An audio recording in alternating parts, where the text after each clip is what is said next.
Kata rejoint Tammy et lui fait des excuses sincères, admettant qu'elle ne s'était pas bien comportée avec elle auparavant. Elle reconnaît que Tammy a raison de vouloir se venger de Charlie, et affirme que, désormais, elle et Juancho sont à ses côtés pour l'aider.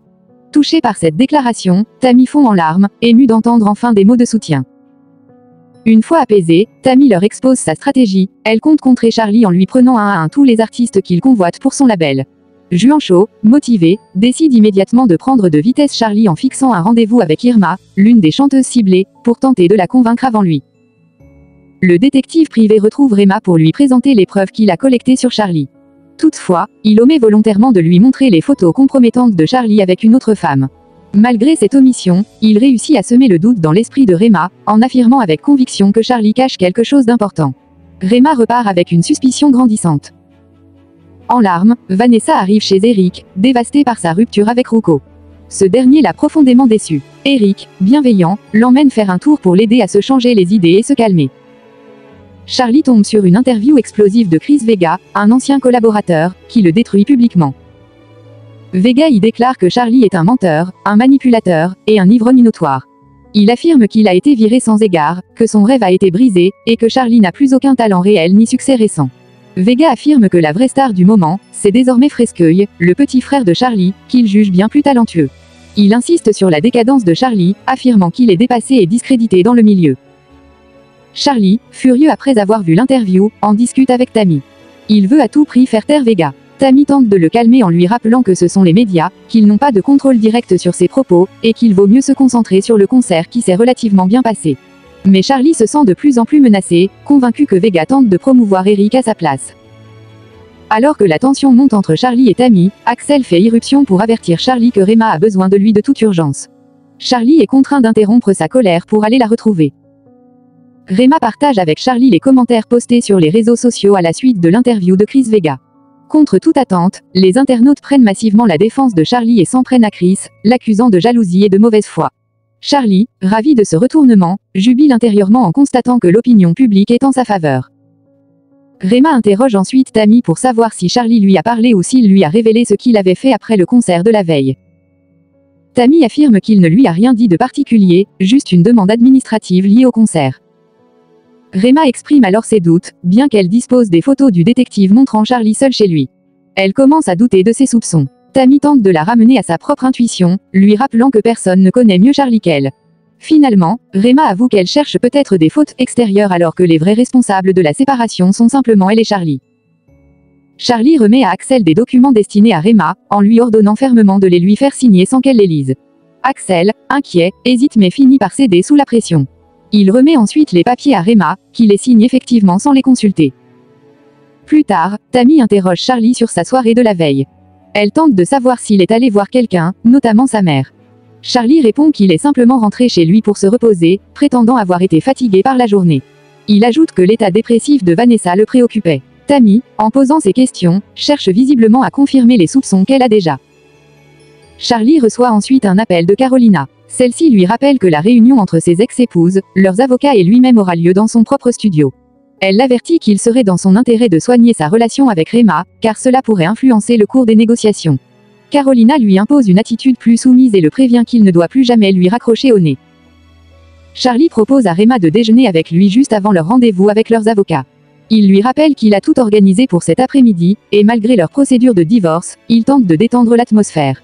Pour lui, divorcer ne signifie pas devenir ennemi. Il souhaite donc maintenir un lien cordial et l'invite à déjeuner pour apaiser les tensions. Chez Eric, Vanessa est accueillie par lui, Irma et Pité. Eric annonce à tout le monde que Vanessa a rompu avec Ruko. Irma se réjouit discrètement de cette nouvelle, tandis que Pité feint la tristesse mais finit par admettre qu'il est en réalité ravi. Tous deux essaient de réconforter Vanessa en affirmant qu'elle mérite mieux. Vanessa, touchée mais aussi honteuse, avoue que sa vraie douleur vient du fait que tout le monde l'avait mise en garde contre Ruko, mais qu'elle n'a écouté personne. Irma et Pité tentent de la rassurer, elle finira par apprendre de ses erreurs, comme tout le monde. Eric, quant à lui, l'invite à venir vivre chez lui avec sa mère pour se changer les idées et partager des moments chaleureux. Semble distraite et ironise en voyant Tammy ailleurs dans ses pensées. Juancho lui reproche de ne pas être honnête sur ce qu'elle ressent. Tammy finit par leur révéler que Charlie fréquente une autre femme. Elle affirme que cela ne la blesse pas sentimentalement, mais qu'elle est frustrée car le détective chargé de surveiller Charlie ne lui a pas encore livré de preuves concrètes sur ses malversations. Tammy explique qu'elle a découvert que Charlie aurait retiré illégalement une somme importante provenant du concert, près de 200 000 $, sans justification comptable. Juancho et Catalina, présents, s'étonnent. Tammy suppose que les irrégularités pourraient être révélées en comparant les coûts réels de l'événement avec les documents officiels. Elle mentionne qu'elle a déjà demandé un rapport financier à la comptable, pensant y trouver une piste. Tous constatent qu'une entreprise qui présente des coûts anormalement élevés peut être soumise à enquête. Tammy comprend donc que ce document pourrait être utile pour l'enquête sur Charlie. Pressée, elle quitte la table précipitamment pour mettre la main sur le rapport, laissant les autres sur place. Kata exprime à Juancho son impression que Yemi est troublée. Elle pense que Yemi cache sa peine en découvrant que Charlie fréquente une autre femme. Juancho, cependant, n'y croit pas. Pour lui, Yemi est uniquement avec Charlie dans le but de le piéger. Mais Kata insiste, elle pense que Yemi est toujours amoureuse de Charlie, et que ses sentiments la rendent vulnérable, même si elle prétend le contraire. Juancho commence à douter et comprend que Kata voit peut-être plus clair que lui. Vanessa décide d'aller vivre chez sa grand-mère après sa rupture avec Ruko. Sa grand-mère l'accueille avec chaleur et lui dit qu'elle peut rester autant qu'elle veut. Vanessa, reconnaissante, s'inquiète tout de même de la réaction de ses parents. Mais elle se montre déterminée à les convaincre si besoin. Rema, encore inquiète pour Vanessa, propose à Charlie qu'ils aillent la chercher. Charlie lui rappelle leur décision de rester fort, malgré la douleur. Il lui avoue que cette année a été très difficile et pense qu'il serait peut-être mieux de régler leur divorce de manière pacifique, en gardant de bons rapports. Il imagine même que rien n'est définitivement perdu entre eux. Alors qu'il parle, Ligia appelle Charlie pour lui annoncer que Vanessa est chez elle, en sécurité, et qu'elle a rompu avec Ruko. Charlie transmet cette bonne nouvelle à Rema, qui semble soulagée. Pendant ce temps, Tammy se rend dans le bureau de Rema. Profitant de son absence, elle prend discrètement des photos de documents financiers liés au concert, dans le but d'enquêter sur Charlie. Mais Axel la surprend sur le fait. Tammy tente de se justifier en improvisant, tandis qu'Axel reste méfiant. Elle le défie à demi-mot de prévenir Rema ou Charlie, mais réussit à désamorcer la situation. Axel finit par s'excuser et lui propose d'aller chercher Rema pour elle. Rema retrouve ensuite Tammy, qui lui remet officiellement le rapport demandé. Rema confie alors à Tammy que, malgré le divorce en cours, elle a ressenti une connexion forte lors de son déjeuner avec Charlie. Elle ne sait pas si elle se fait des illusions, mais elle croit que le lien entre eux pourrait renaître. Tammy l'écoute et l'encourage. Rema pense que l'audience de conciliation pourrait devenir une opportunité pour sauver leur couple. Tammy lui souhaite bonne chance avant de prendre congé. Charlie présente son avocate, Carolina, à Tammy. À ce moment-là, Tammy se rappelle que c'est cette même femme avec qui Charlie s'était rendu à l'hôtel. Peu après, Rema arrive accompagnée de son avocat. Elle reconnaît Carolina et est surprise d'apprendre que celle-ci est désormais l'avocate de Charlie. Carolina, polie et professionnelle, propose que les discussions se fassent rapidement et dans le calme.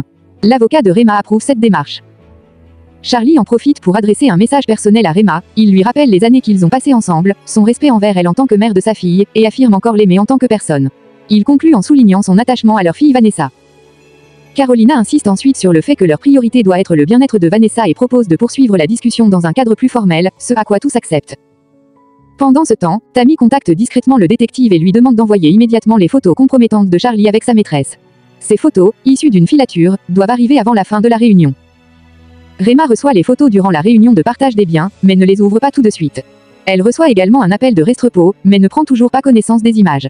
De son côté, Charlie tente de séduire Rema, notamment lorsqu'il est question du studio, en la flattant pour apaiser les tensions. Concernant la garde de Vanessa, il est convenu qu'ils en discuteront directement avec la jeune fille. Alors que Charlie signe les documents, Rema décide finalement d'ouvrir les photos. C'est là qu'elle découvre les images choquantes de Charlie en compagnie de Carolina. Elle quitte immédiatement la pièce pour appeler le détective. En colère, elle exige des explications sur la date des photos et sur la raison pour laquelle elle ne les a pas reçues plus tôt. Le détective lui répond qu'il s'agit d'informations récentes envoyées par ses agents, tout en rappelant qu'il ne peut pas travailler en continu. Il ajoute qu'ils essaient encore d'identifier la femme sur les clichés, mais Rema le coupe, disant qu'elle la connaît déjà. Tammy arrive à ce moment-là et fait semblant de ne rien savoir. Rema, furieuse, exprime son écœurement face à l'attitude de Charlie et son humiliation. Elle comprend que Carolina était complice et présente uniquement pour l'humilier. Tammy lui conseille alors de ne pas agir sous le coup de la colère et de rester stratégique. Elle lui recommande de ne rien révéler à Charlie pour le moment afin de garder l'avantage, lui suggérant de le frapper là où il ne s'y attendra pas. Rema retourne ensuite au bureau avec un tout autre état d'esprit. Charlie, surpris par son comportement froid, ne comprend pas ce qui se passe. Il lui rappelle qu'il ne restait qu'à signer, mais Rema lui annonce qu'elle ne compte plus rien faire à l'amiable, elle compte désormais se battre pour chaque bien. Charlie tente de calmer la situation en évoquant à nouveau la signature, mais Rema le gifle violemment.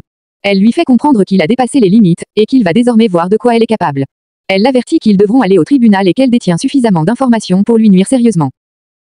Elle lui révèle même qu'elle a déjà vendu la maison de Pognado, un bien qui appartenait à leur patrimoine conjugal, affirmant qu'elle était à son seul nom et qu'il ne touchera rien de cette vente.